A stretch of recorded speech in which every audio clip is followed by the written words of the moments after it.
Welcome to the Leadership Passport. I'm delighted to introduce my special guest today, Aaron Moniz.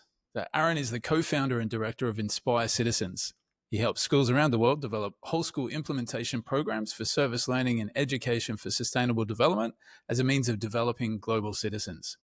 He uses the Inspire Citizens Global Impact Schools self-discovery tool and whole school global citizenship roadmap to conduct strategic visioning and goal setting, to articulate best practice professional learning approaches, and personalizing them to the unique context of each school.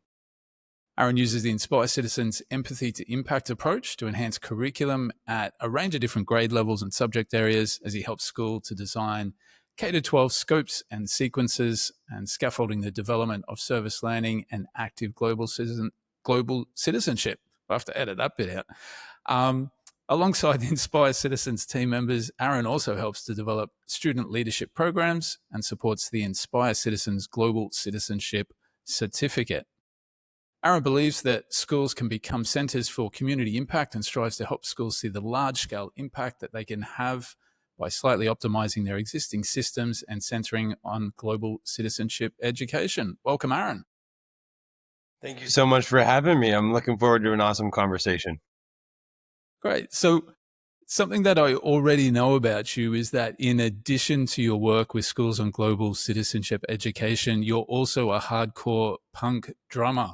Tell me a bit more about that. Yeah, for sure. So, I think I started playing music I started playing drums in punk bands when I was about 9 years old, but music has always been a part of my family. And I fell in love with punk rock music because of its conversations about taking care of other people and advocating for change. And it's pretty intense. So it's kind of my same adrenaline style that I like. And it was actually that belief and conviction in human rights and advocacy that led me into education and in special education. And eventually my world sort of met where the person I wanted to be in punk rock and the advocate that I wanted to be through education merged to create Inspire Citizens. And now I found a place that I can do advocacy, global citizenship, justice, but on a systemic level by working with as many schools as possible around the world. So I get to still do the work that I love and live those punk rock values in education. And then on my holidays, I get to go on tour and meet some great people and play some loud, crazy music. Amazing. Fantastic. So if your leadership style was a song or a movie, what would it be and why? I can say it on the podcast, but no. Oh my gosh, that's a good one. I can I get back to you with a specific example on this Definitely. one later on? Yeah. Because all the first ones that came to mind are ones that had maybe some sensitive lyrics, so I might have to choose a better version. But Fair enough. I've put you on the spot, so we'll come back to that one. We'll definitely come back to that one. So, so what led you to co-found Inspire Citizens? I mean, you mentioned a little bit of it just before, but what led you to develop and focus your work in this space? So there were two main moments that I remember throughout my teaching journey. So I was an educator for about a decade before we started Inspire Citizens, and two really pivotal moments.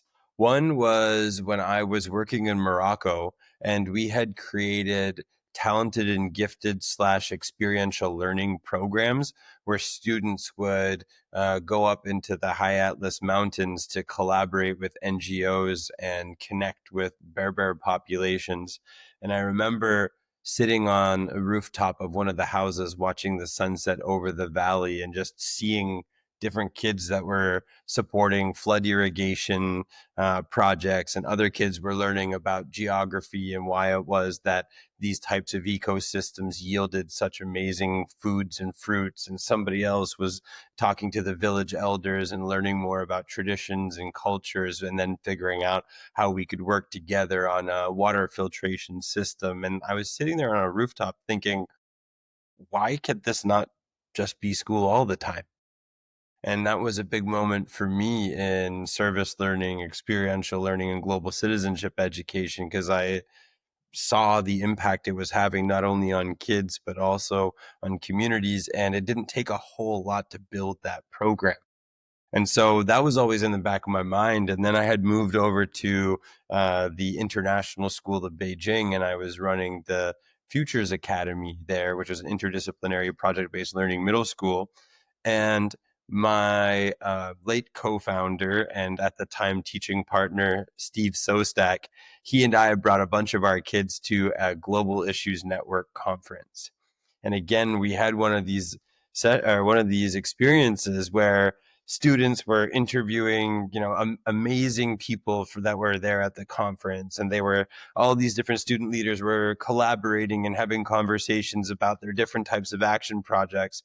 And Steve and I zoomed out for a minute and said, why is this only a weekend workshop for those who chose the gin club instead of, having being in drama or basketball instead? Like, this is what every day should be like for schools.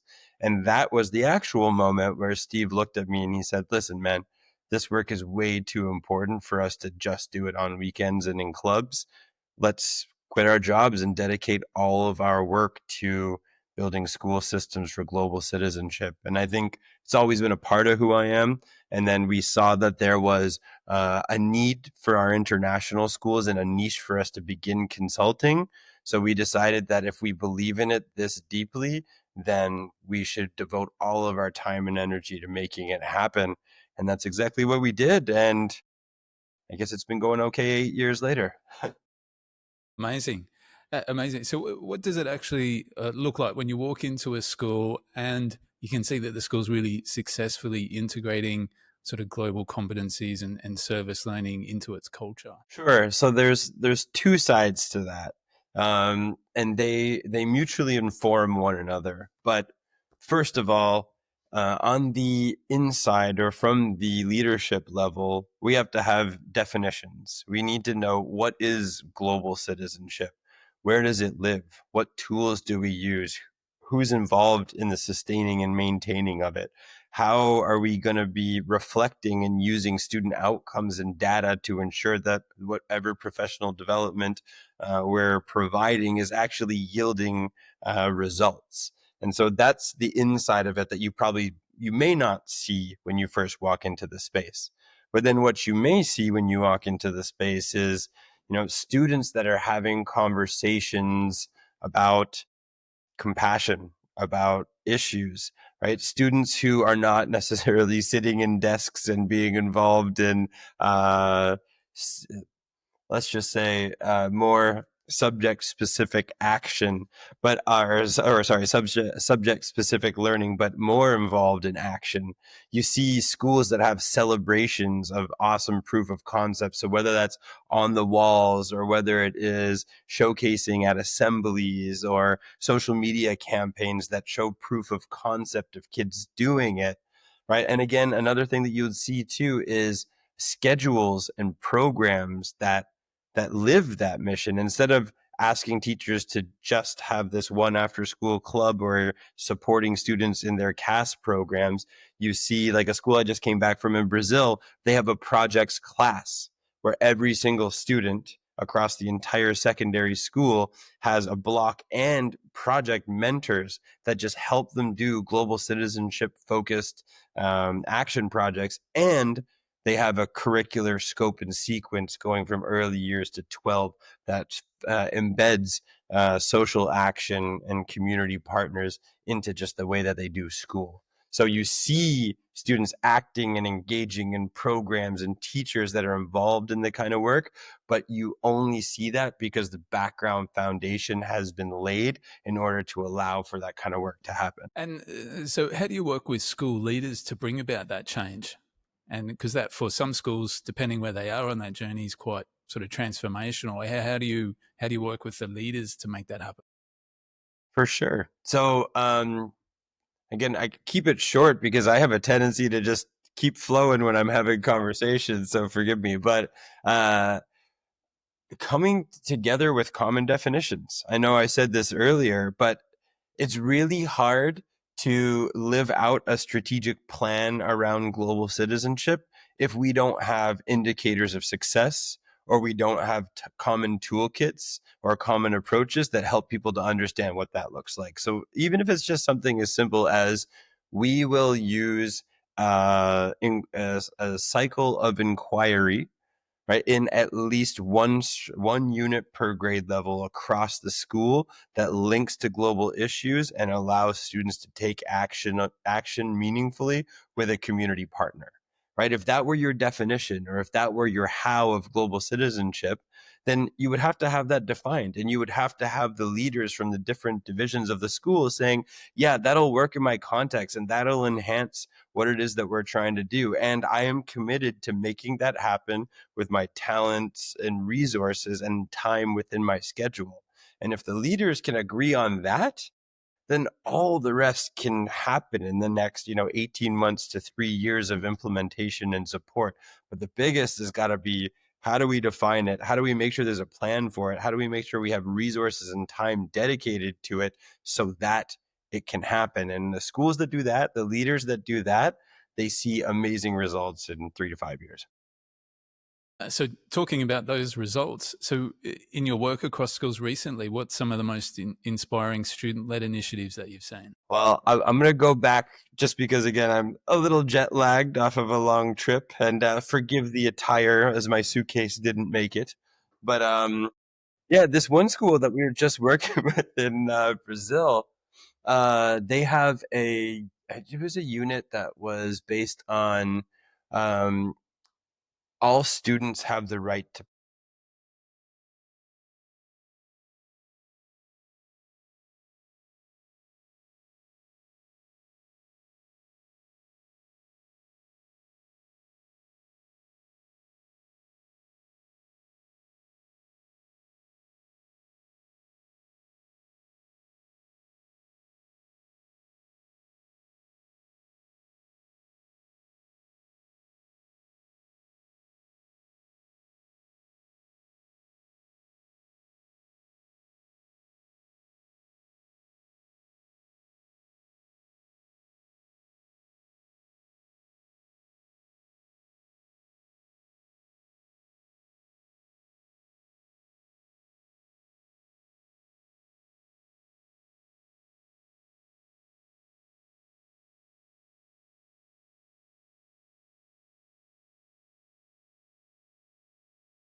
Yeah, amazing. Sounds like a wonderful project.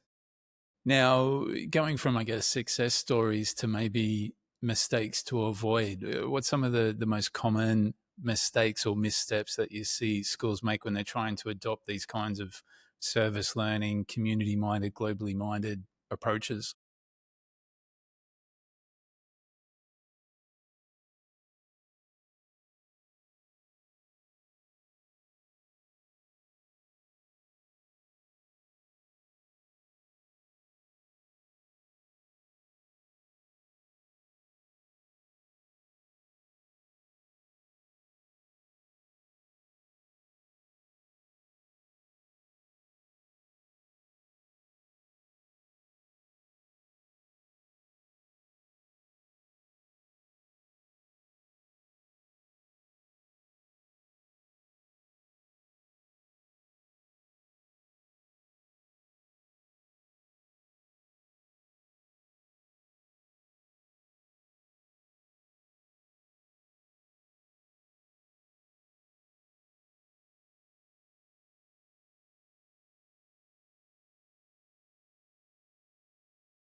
Yeah. Okay. If so, if there's a school leader that's listening and wants to start some of this work tomorrow, where do they begin? Where's the first steps? Do you think?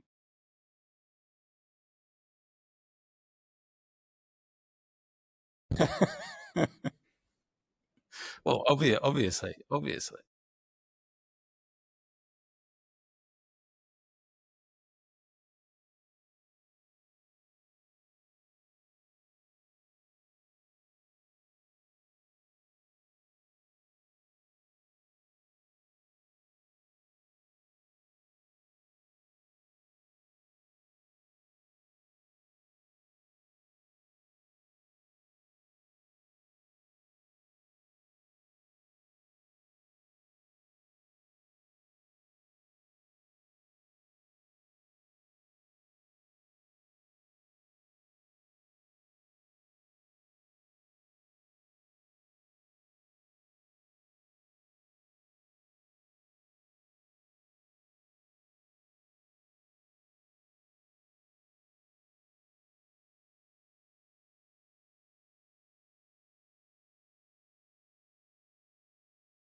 Mm. Good, good. So if we talk a little bit now, maybe about some of the realities of leadership. So what's one of the toughest leadership challenges you've faced, and how did you navigate it?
So, what's maybe one mistake that's shaped your leadership approach?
Definitely, the concept of meeting people where they are, and people are at all different levels and stages of understanding or onboarding or all of that. I agree with you. Just so important. Is there a sure, sure. So, wow, the tables are turned now, haven't they? That's a good question. Look, not. Uh, I think thinking that I can do it all or wanting to do everything yourself and wanting it done your way, and really hanging on tight to stuff is just not a recipe for success. And something I learned over time is how to delegate effectively and how to give up some of that control, knowing that you know there's some risk with that, but also people are going to do it their way. So allowing for that freedom and being okay with things are going to look a bit different and quite often better because I'm not doing it, in the end, and having that range of people to contribute, which also develops them, and develops me. That was a big, mistakes I've made and a big learning experience for me for sure.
Yeah, I agree completely, and I think people sometimes get drawn into that.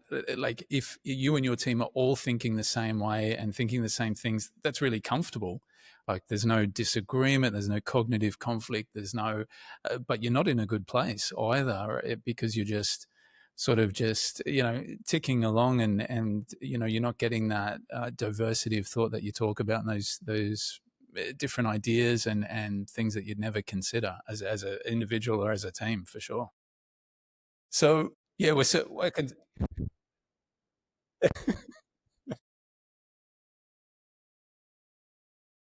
can still make out your silhouette there. So we've still kind of got you in the fading light. All right. So Aaron, a couple of quick questions to wrap things up now. Your favorite book?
So you travel to a lot of schools around the world.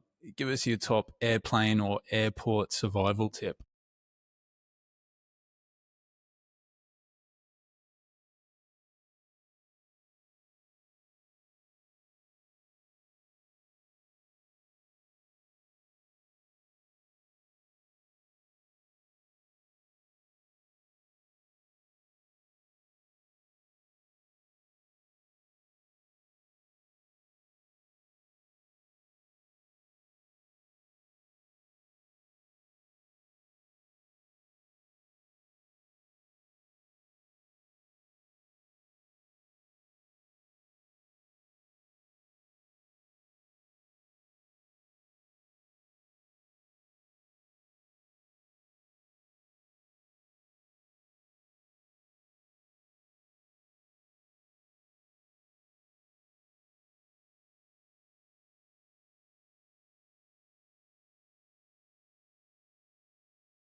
Amazing. So, next question. You get to have coffee with your younger teacher self. What advice would you give yourself?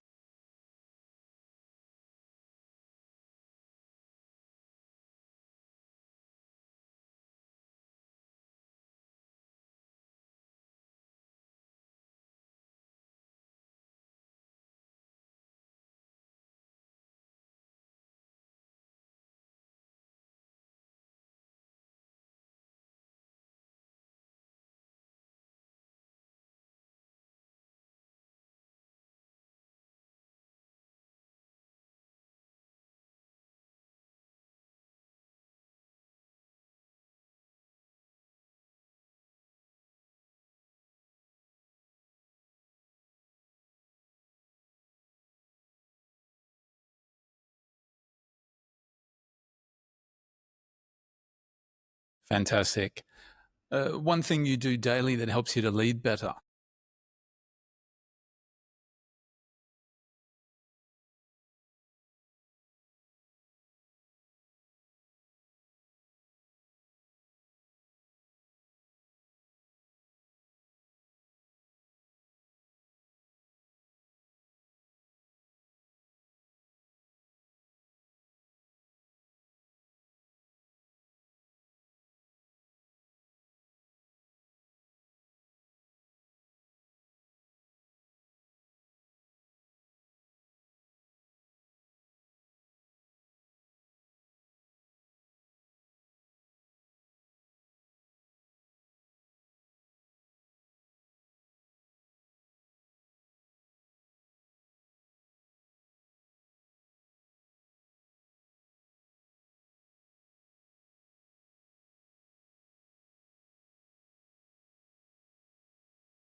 Leader, past or present, you admire.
Amazing. And finally, best advice you've ever received?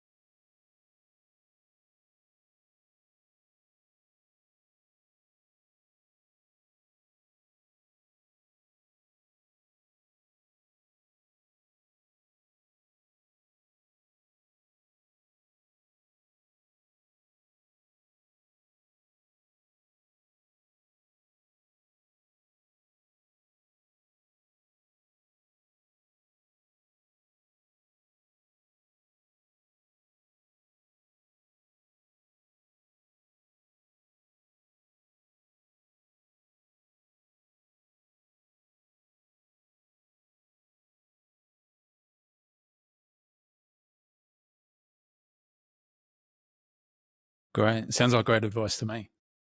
Well, look, thanks so much for joining me today, Aaron. It's been lovely to chat with you and catch up again. I really appreciate it.